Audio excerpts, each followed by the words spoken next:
Ելենա Արշակյանի Մարիա հեռուստասերիալի նկարահանումները շարունակվում են, հեռուստադիտողները դիտում են ու քննարկում հեռուստասերիալի հերթական սերիան։ Դե շուտ Ռաֆին ձերբակալեք, որ էլ չնկարահանվի, գնա լավ պատրաստվի, նոր ալիքին Հայաստանը լավ ներկայացրի, որ ժողովուրդը սիրի քեզ, Սուրեն ջան, գրել է հեռուստադիտողներից մեկը։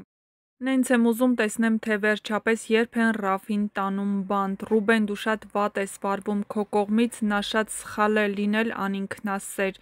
Օֆայի նմանները իրենց երեխաներին փոքր ժամանակ մենակ են թողնում, ուրիշը պահում, մեծացնում, հետո հայտնվում են մամա են խաղում, անարդար այս կյանքը և որ տեղն էլ գա կասեն դու ինչ ես արել, իրենցն էլ կդնեն սրբի տեղ։ Դավիթը իմացավ կների Մարիային, բայց կապրի արդյոք հետը։ Ահա այսպիսին էին այսօրվա սերիայի մեկնաբանությունները, եթե համակարծիք չեք, ապա գրեք ձեր կարծիքները։ Օֆան լրիվ ընտանիք քանդող Նոնայից ոչ մի բանով չի տարբերվում, այսպիսին էին կարծիքները։ Դե ինչ գրեք դուք, իսկ մենք շատ շուտով կբացահայտենք շատ հետաքրքիր գաղտնիքներ ձեզ համար։